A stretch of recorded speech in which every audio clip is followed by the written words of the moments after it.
Today we're going to take a look at what a left-handed shooter does when they're sitting in the driver's seat of a car. Now most of the time, obviously when I'm doing demonstrations, I'm doing them right-handed. That's my strong hand. And most of our guests, most of our instructors through Personal Defense Network are also right-handed. But today we brought in Stan Lee. Stan Lee is a defensive firearms coach based down here in Florida, and he's also left-handed. So he's going to be able to demonstrate the appropriate technique, which is going to look very familiar for those of you who have seen the right-handed technique, because really the gross body movements are exactly the same. But he's going to demonstrate it as a left-handed shooter. Now a lot of people assume that because the gun is so close to the door that there's some magic trick or there's some impossible feat he has to accomplish in order to get the gun oriented properly, but the fact is that that's not the case. It's going to be very simple. Of course, we're going to start out assuming that he has just turned the car off, he's parked, maybe he's gotten home, he's gotten to a restaurant, wherever he is. He realizes that there's a threat off to his left. So Stan, if you'll recognize that threat off to your left, I'm going to go ahead and put my eyes on. As you reach down,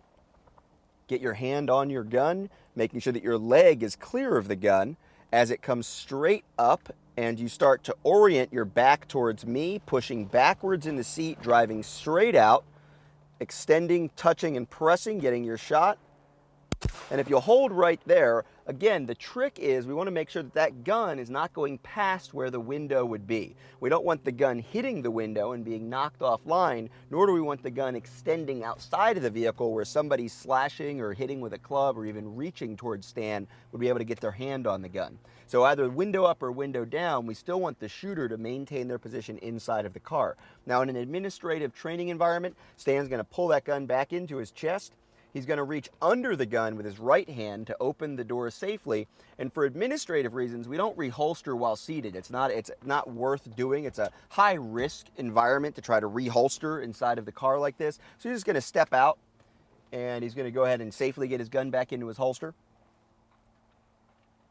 We're going to have him get back into the car and we're going to put the seatbelt on and we're going to see that nothing really changes. Now with the seatbelt on, again, same scenario, that the steering wheel pops up in this vehicle automatically when you open the door. Let's go ahead and reset that. We want that in a realistic position. Whenever you're doing training in your vehicle, you want to try to set it up as realistically as possible. And again, you'll recognize the threat. You'll reach down towards the gun, not worrying about the seatbelt at all. Get your grip, making sure your leg is clear as the gun comes up. You're going to twist your body and extend, touch, and press. Good. Pull the gun back in.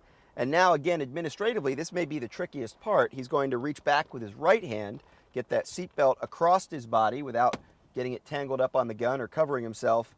Open the door up, step out, and reholster. He's going to come back into the vehicle. We'll reset the steering wheel, reset the seatbelt one more time.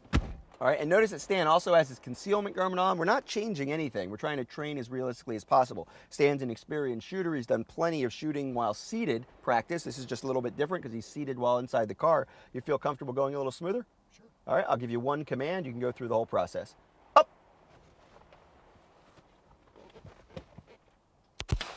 Excellent.